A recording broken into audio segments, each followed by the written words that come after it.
Hello and welcome friends. In this particular video, we are going to deal with the restriking voltage and its derivation. See, ये particular circuit जो है मैंने consider की है, इसके बाद मैं आपको रिस्ट्राइकिंग वोल्टेज समझाता हूँ कि क्या है.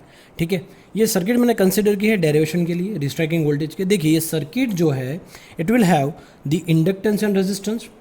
Okay, so inductance of machine and see यहाँ पे एक और इंडक्टेंस आएगा, वो इंडक्टेंस होगा ट्रांसमिशन लाइन का up to this particular circuit breaker context. Is that right? So अगर मैं इंडक्टेंस जो कंसिडर करूँ तो मैं ये बोल सकता हूँ कि ये जो रेजिस्टेंस है, ठीक है, वो रेजिस्टेंस ये पर्टिकुलर इंडक्टेंस से कितना होगा, बहुत ही ज़्यादा कम होगा. ठीक है, सो हमें पता है कि ये नेचुरल ज़ीरो जो है वो कब आना है. देखिए हमें जो है वो पता था कि आप देख सकते हैं यहाँ पे कि ये जो फिगर मैंने दिखाई है ये है नेचुरल करंट ज़ीरो. देखिए मेरे पास जो भी आर्क था, देखिए सर्किट ब्रेकर के दोनों कॉन्टैक्ट जो है अगर उसे मैं सेपरेट करूँ तो वो बीच में आर्क आती थी. ठीक है, आपने पिछले लेक्चर मैंने देखे होंगे, मेरे देखे होंगे, तो बहुत ही अच्छी तरह से आपको समझ में आ रहा होगा. ये जो आर्क है, ये आर्क यहाँ पे डेवलप हो रही है और आर्क जो है वहाँ पे हमें क्या करनी है, ये एक्सटिंग्विश करनी है कोई भी सर्किट ब्रेकर से. ठीक है, उसकी मेथड मैंने आपको समझाई थी कि हाई रेजिस्टेंस मेथड है, लो रेजिस्टेंस मेथड है, करंट जीरो मेथड. तो करंट जीरो मेथड में क्या होता है, देखिए हाई रेजिस्टेंस मेथड जो है ना वो हाई वोल्टेज के लिए यूज़ नहीं होती है. ठीक है, सो लो रेजिस्टेंस मेथड के साथ हमने जाना पड़ेगा. तो ये कॉन्टैक्ट का गैप जो है वो बहुत ज़्यादा नहीं होगा. ठीक है, लेकिन ये जो आर्क है, आर्क क्यों है, फॉल्टी करंट की वजह से है. फॉल्टी करंट यानी कि यहाँ पे जो आर्क है वो उसको हम बोलते हैं आर्क करंट. चलिए ये बोल देता हूँ मैं आर्क करंट. वो आर्क करंट क्यों है, फॉल्ट की वजह से है. ठीक है, लेकिन ये जो करंट है वो एसी ही है ना. ठीक है, सप्लाई, ये जो करंट जा रहा है वो तो अल्टरनेटिंग ही है. तो आप देख सकते हैं मैंने आपको समझाया था कि इसमें दो बार एक साइकिल में 2 बार जीरो आता है. यानी कि 50 हर्ट्ज अगर फ्रीक्वेंसी हो तो 100 टाइम्स आएंगे कि नहीं आएंगे. ठीक है, तो ये पॉइंट पे और ये पॉइंट पे अगर ये करंट जीरो पॉइंट पे अगर मैं कोई भी मीडियम जो है उसका फ्लो वहाँ पे जाने दूँ, ये इसके बीच में SF6 गैस है या फिर ऑयल है या फिर कुछ भी, ठीक है, वो मीडियम है, डाइलेक्ट्रिक मीडियम, तो वो डाइलेक्ट्रिक मीडियम जो है उसकी स्ट्रेंथ मैं इतनी रखूँ कि ये आर्क को वैनिश कर दे. तो ये आर्क यहाँ तक वैनिश हो जाएगा इस करंट जीरो पे, क्योंकि यहाँ तो इसको आर्क को वैनिश करना बहुत ही ज़्यादा मुश्किल हो जाएगा क्योंकि करंट का मैग्नीट्यूड बहुत हाई है. तो जीरो पर जो है हम क्या कर सकते हैं, उसको चांस ले सकते हैं कि वहाँ पे हम जो है वो इसको एक्सटिंग्विश करें. तो हमें मैकेनिज्म जो इस तरह से प्रोवाइड करना होता है कि ये जो आर्क है जब ये जीरो पर पहुँचेगी, ठीक है, इसका करंट जो जीरो पर, तभी हमें क्या करना है, इनिशिएट करना है कि कोई भी गैस है या फिर कोई भी मीडियम जो डाइलेक्ट्रिक मीडियम है उसको हमें क्या करना है, वहाँ पे पास करना है. ठीक है, उस पर्टिकुलर सर्किट ब्रेकर के कॉन्टैक्ट के बीच में से पास करना है. तो अगर देखिए उसमें प्रॉब्लम जो है वो ये आती है कि अगर ये करंट जीरो पर आप अगर ये इंटरप्ट करना चाहे, अगर आप ये डाइलेक्ट्रिक स्ट्रेंथ जो है वो आपकी मीडियम की जो है वो अच्छी तरह से ली, लेकिन हमें पता है एट द सेम टाइम देखिए यहाँ पे करंट जीरो है ना, एट द सेम टाइम हम सीख गए कि वोल्टेज जो है ना वो काफ़ी ज़्यादा होता है. ठीक है, देखिए ये अगर मैं ये इस तरह से दिखाऊं तो इस तरह से, तो वोल्टेज जो है ना एट द सेम टाइम बहुत ही ज़्यादा होता है. देखिए, ठीक है, एट द सेम पॉइंट देखिए वोल्टेज मैक्सिमम, और ये देखिए यहाँ पे अगर नेगेटिव में लूँ तो वोल्टेज का लेवल बहुत ही ज़्यादा होता है. ये वोल्टेज के मैक्सिमम लेवल की वजह से क्या होता है कि ये जो आर्क पनप रही थी वो आर्क फिर से प्रोड्यूस हो सकती है, फिर से स्ट्राइक हो सकती है. क्या हो सकती है, फिर से स्ट्राइक हो सकती है. तो अगर फिर से स्ट्राइक हुई तो क्या हुआ कि हमें फिर से एक साइकिल रुकना पड़ेगा कि भाई फिर से ये आर्क जो है वो डेवलप हो रही है तो उसको हम फिर से वैनिश करना पड़ेगा, एक्सटिंग्विश करना पड़ेगा. तो अगर ये साइकिल तक हम रुके, अगर वो साइकिल में भी क्लियर नहीं हुआ तो अगर तीसरी साइकिल के, तो ऐसे टाइम बढ़ जाता है. तो क्या होता है कि वहाँ पे डैमेज होने का चांसेस जो है वो काफ़ी ज़्यादा बढ़ जाता है. ठीक है, सो अगर मैं देखूँ इसी फिगर को, अगर मैं यहाँ पे दिखाऊँ तो आप देख सकते हैं परफेक्ट फिगर मैंने यहाँ पे ड्रॉ की है. तो विद रिस्पेक्ट टू टाइम अगर मैं देखूँ तो आप जो ये ब्लू कलर में देख रहे हैं, ठीक है, वो है शॉर्ट सर्किट करंट. क्या है वो, शॉर्ट सर्किट करंट है पूरा. ठीक है, और ये जो है ये डॉटेड लाइन में पिंक में मैंने दिखाया वो है एक्टिव रिकवरी वोल्टेज. यानी कि जो वोल्टेज था अपना, देखिए ये वोल्टेज है और ये करंट है. तो देख सकते हैं आप कि इसके बीच में 90 डिग्री का फासला है. क्यों 90 डिग्री का फासला भाई, क्योंकि देखिए यहाँ पे मैंने बताया कि रेजिस्टेंस जो है इसकी इफेक्ट बहुत ही ज़्यादा कम होती है, ठीक है, तो कंपेयर टू इंडक्टेंस। तो इंडक्टेंस से बहुत ही कम वैल्यू ये रेजिस्टेंस की है, तो रेजिस्टेंस हम नेग्लेक्ट कर देते हैं। तो नेग्लेक्ट अगर मैंने किया तो बचेगा क्या, आपका इंडक्टेंस ही बचेगा ना, okay, because if you ignore this resistance, then we know that the circuit is nearly purely inductive. So because at the time of fault, because capacitance is short circuited, this capacitance is short circuited, so only left with your inductance and resistance. So resistance can be neglected, so you left with only inductance. That's why this is the purely inductive. That's why I have taken this point current, short circuit current, like this. Okay, so the actual voltage should see, यहाँ पे देखिए, यहाँ पे जो मैंने 90 degree ली है, मैंने आपको समझाया कि किस तरह से मैंने ये अपना आर्क, ये जो है ना, ये पर्टिकुलर ये अपना वोल्टेज है, मतलब ये ओरिजिनल वोल्टेज है, हमारा नॉर्मल वोल्टेज है, जो कि होना चाहिए था नॉर्मल ऑपरेटिंग कंडीशन में। ये जो वोल्टेज की लाइन है ये नॉर्मल ऑपरेटिंग कंडीशन में होना चाहिए था, लेकिन नहीं है। क्यों नहीं है? क्योंकि हमारे पास शॉर्ट सर्किट हुआ। तो देखिए वोल्टेज किस तरह से होगा, वोल्टेज जो है ना वो यहाँ पे आ जाएगा। क्यों? क्योंकि जो आर्क जो भी प्रोड्यूस होती है ना, वो आर्क जो है वो उसका जो रेजिस्टेंस है, देखिए आर्क की वोल्टेज एंड करंट वो दोनों एक ही फेज में रहता है, क्योंकि आर्क जो है ना वो अपनी प्योरली रेजिस्टिव है। कौन सी है? आर्क जो है it is having a property of purely resistive circuit. That's why voltage आपका शिफ्ट हो जाएगा और वोल्टेज जो है यहाँ से कुछ शुरू होगा, ठीक है, तो दोनों इन फेज में। लेकिन जब करंट जीरो है, देखिए आप शॉर्ट सर्किट करंट, ये मान लीजिए कि ये शॉर्ट सर्किट करंट कुछ यहाँ से अगर प्रोड्यूस हुआ, यहाँ तक आया है जीरो पे, तो शॉर्ट सर्किट करंट अगर जीरो पे है, एट द सेम टाइम आपका वोल्टेज लेवल जो ये देखिए ये मैक्सिमम है। सो वोल्टेज काफ़ी ज़्यादा है वहाँ पे, ठीक है। सो वोल्टेज लेवल बहुत ही ज़्यादा है, लेकिन शॉर्ट सर्किट करंट जीरो है। जैसे ही ये इंक्रीज होता है यहाँ तक इस तरह से, और ये पूरी साइकिल इस तरह कंप्लीट करता है, तो यहाँ पे अगर ये जीरो पे आया तो फिर से वो क्या हो जाएगा, मैक्सिमम हो जाएगा। आप देख सकते हैं नेगेटिव में मैक्सिमम हो चुका है। वोल्टेज की बात कर रहा हूँ, आर्क वोल्टेज की। होना चाहिए था नॉर्मल वोल्टेज ये, लेकिन अभी जो वोल्टेज पनप रहा है फॉल्ट की वजह से, आर्क की वजह से, वो वोल्टेज यहाँ से यहाँ चेंज हो गया। ये देखिए ये पूरा ब्राउन लाइन में, ठीक है।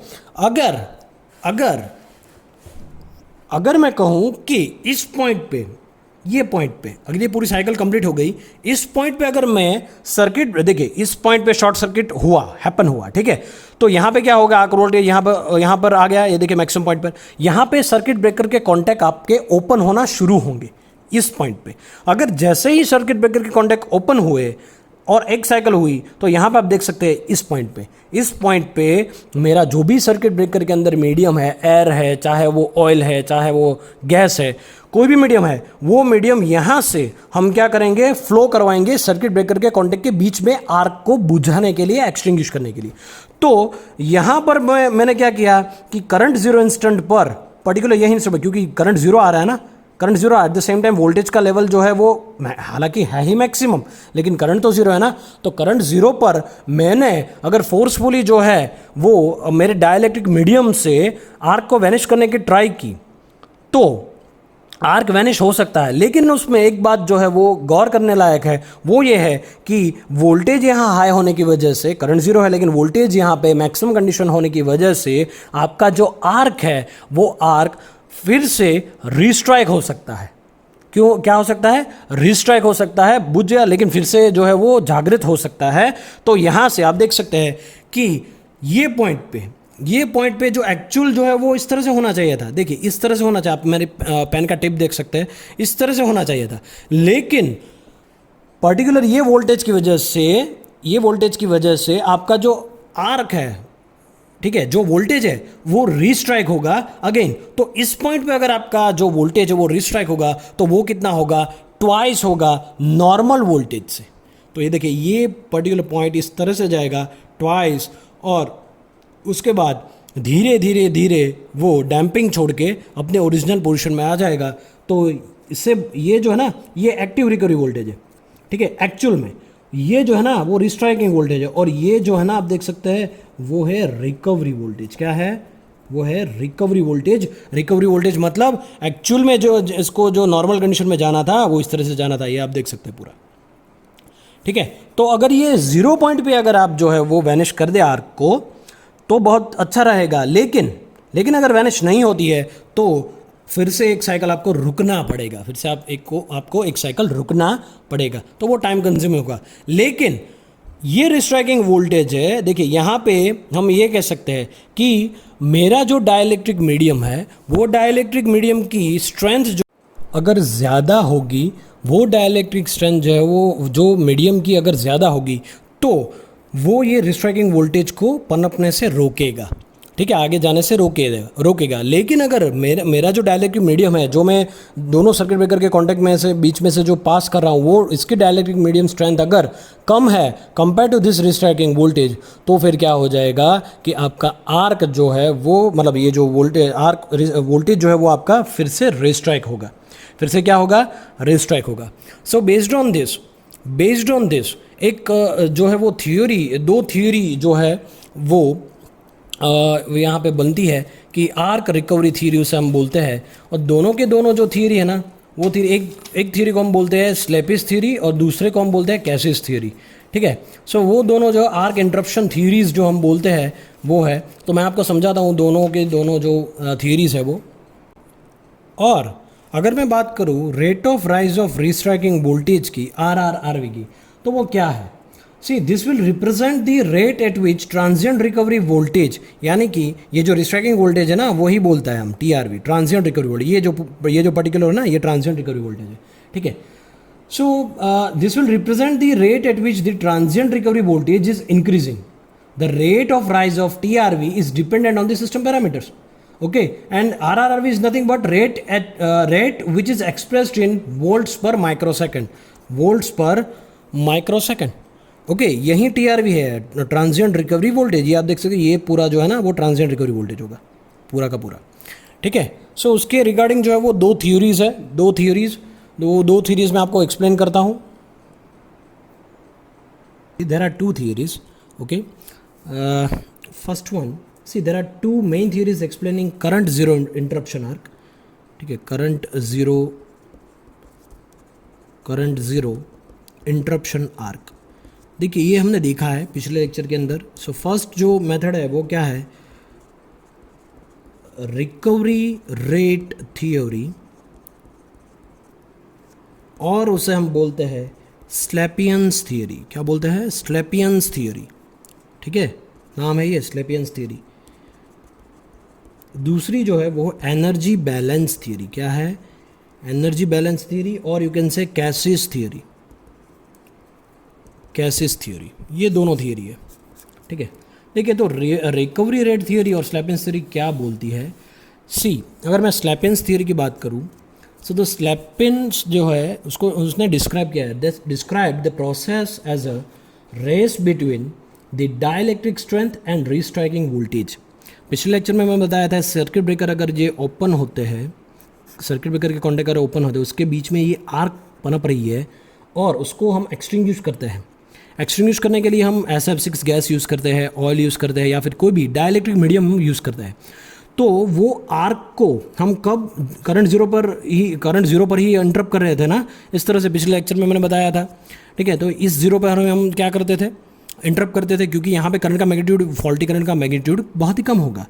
तो इसी टाइम पे अगर मैं ये कोई भी मीडियम, मेरा डाइलेक्ट्रिक स्ट्रेंथ जो है उसकी बहुत ज़्यादा है, तो उसको मैं पास करूँ तो ये वैनिश हो सकता है। लेकिन हमें ये ध्यान रखना था कि एट द सेम टाइम ये करंट जीरो, लेकिन उसी टाइम पे वोल्टेज जो है वो आर्क का बहुत ही ज़्यादा था। तो उसकी वजह से क्या होगा, वोल्टेज की वजह से, कि आपका जो भी आर्क है वो एक्सटिंग्विश होने की बजाय वो रिस्ट्राइक, एक्सटिंग्विश अगर हो जाएगा लेकिन ये हाई वोल्टेज की वजह से रिस्ट्राइक होगा, फिर से वो आर्क रिस्ट्राइक होगा। तो वो रिस्ट्राइकिंग जो है वो वोल्टेज नहीं होना चाहिए। तो हमें क्या करना होगा, ये जो मीडियम हम यूज़ कर रहे हैं उसको आर्क को वैनिश करने के लिए उसकी जो भी डाइलेक्ट्रिक स्ट्रेंथ है वो इस रिस्ट्राइकिंग वोल्टेज से ज़्यादा होनी चाहिए, ठीक है।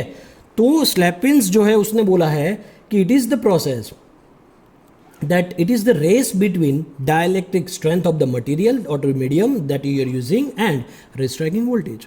So after every current zero there is a column of residual ionized gas that we all know. After every current zero वहाँ पे कुछ गैस पनप रही होगी, ठीक है, आर्क की वजह से। there is a column of residual ionized gas. This may cause arc to restrike again, and that will cause to arc to strike again, and by developing necessary restriking voltage, and this voltage trace is sufficient to detach electrons out of their atoms. अगर ये हो गया तो क्या हो जाएगा, ज़्यादा electrons की वजह से वहाँ पे क्या हो जाएगा, उसके ऑर्बिट में, एटॉमिक ऑर्बिट में से अगर वो इलेक्ट्रॉन्स निकल गए, डिसलॉज हो गए, तो क्या हो जाएगा, ज़्यादा से ज़्यादा हीट वहाँ पे पनपेगी, ठीक है, वहाँ पे आएगी, पनपती रहेगी, ठीक है. Sorry. So in this theory, rate at which positive ions and electrons recombine to form neutral molecules is compared with rate of rise of restriking voltage. ठीक है, इस थियरी में क्या होगा कि आपके जो भी रेट है, किस रेट से आपके ये पॉजिटिव आयंस है और ये इलेक्ट्रॉन्स आयंस है, मतलब जो इलेक्ट्रॉन जो डिसलॉज हो चुके हैं वो दोनों कंबाइन हो जाए. ये अगर रिकम्बाइन हो जाएगा तो क्या हो जाएगा, इलेक्ट्रॉन्स जो है वो क्या हो जाएगा, कम हो जाएगा. तो अगर ये रिकम्बाइन हो जाएगा तो फिर क्या हो जाएगा कि वहाँ पे जो भी मॉलिक्यूल्स होगा वो दूसरे मॉलिक्यूल्स पे इसकी इफेक्ट नहीं डालेगा, तो डिसलॉज इलेक्ट्रॉन्स जो है वो कम हो जाएंगे. सो ये रिकम्बाइन हो जाएगा. तो रिकम्बाइन हो जाएगा तो क्या हो जाएगा, due to recombination dielectric strength of gap gets recovered. So rate of recovery of dielectric strength is compared with rate of rise of restriking voltage. This is all about the Slepian's theory. If the restriking voltage rises more rapidly than the dielectric strength, gap space break down and arc strikes again it's again persist. तो हमें क्या रखना है, dielectric strength हमारी जो भी medium है उसकी ज़्यादा रखनी है, रिस्ट्राइकिंग वोल्टेज से ज़्यादा रखनी है. तो अगर मैं ग्राफ के ज़रिए आपको दिखाऊं तो ये अपना हो जाएगा वोल्टेज, ये अपना हो जाएगा टाइम, ठीक है. तो अगर मैं देखूं तो ये मैं कुछ इस तरह से ए इसको बता देता हूँ, इसको मैं बी बता देता हूँ, ठीक है. तो ए क्या है, rate of dielectric strength is more than restriking voltage. ए जो है वो क्या है, रेट ऑफ डाइलेक्ट्रिक स्ट्रेंथ है, वो क्या है, is more than restriking voltage. लेकिन ये बी क्या है, rate of dielectric strength is less than rate of rise of restriking voltage. तो रिस्ट्राइकिंग वोल्टेज जो है कुछ इस तरह से रहेगा, ये अपना हो जाएगा रिस्ट्राइकिंग वोल्टेज. तो हमें क्या करना है कि हमें जो रेट है डाइलेक्ट्रिक स्ट्रेंथ का वो ज़्यादा, रेट ऑफ डाइलेक्ट्रिक स्ट्रेंथ जो है वो ज़्यादा रखनी है ये रिस्ट्राइकिंग वोल्टेज से. तो ये पॉइंट पे हमें रखना है. So the assumption made while developing this theory is that the restriking voltage and rise of dielectric strength are comparable quantities, which is not quite correct. The second drawback is that the theory does not consider the energy relation in the arc extinction. Fine, and the arcing phase is not covered by this theory, so it is so this is incomplete. Okay, the second one is what, energy balance of cases theory. See, alternative explanation of above processes afford, or you can say the afforded by the cases theory, or you can say energy balance theory. Cases suggested that the re-establishment of arc or interruption of an arc both are energy balance process. If the energy input to an arc continues to increases, the arc restrikes, and if not, arc gets interrupted. So the theory makes some following assumptions that I am writing here. First one is what, arc consists of a cylindrical column. See, arc consists of a cylindrical column having uniform temperature at its cross section. So the energy distributed in one column is uniform. Second one, the temperature remains constant. Temperature remains constant. Third one, the cross section of the arc adjusts itself to accommodate the arc current. Okay. Fourth one, power dissipation is proportional to cross section area of the arc column. That we all know. Obviously, P is equal to I square by R. So the power dissipation is proportional to cross section area of the arc, and the R is what, is equal to rho L by A. So the energy equation as expressed by Kc is given by rate of change of current or charge is equal to EI by N. Now what is Q? Q is the energy contained per length of arc in centimeter. Let me write Q is equal to energy content per length of arc in centimeter. What about E is equal to volts per centimeter. Now what about I is the total current and N is equal to total power loss per centimeter, total power loss per centimeter. Okay, so the breakdown occurs if power fed to the arc is more than the power loss. I repeat, breakdown occurs if the power fed to the arc is more than the power loss. The theory is true for high currents. So immediately after current zero, contact space contains ionized gas and therefore has a finite post zero resistance. So now there is a rising restriking voltage, and this rising restriking voltage causes a current to flow between the contacts. Now due to this current flow, power gets dissipated as in the form of heat in the contact space of the circuit breaker. So initially when restriking voltage is zero, automatically current and hence power is zero. It is again zero when the space has become fully deionized and resistance between the contacts is infinitely high. So in between these two extreme limits, power dissipated rises to a maximum. So if the heat is so generated exceeds the rate at which heat can be removed from the contact space, ionization will persist and breakdown will occur, giving an arc for another half cycle. So this is all about the arc interruption theories.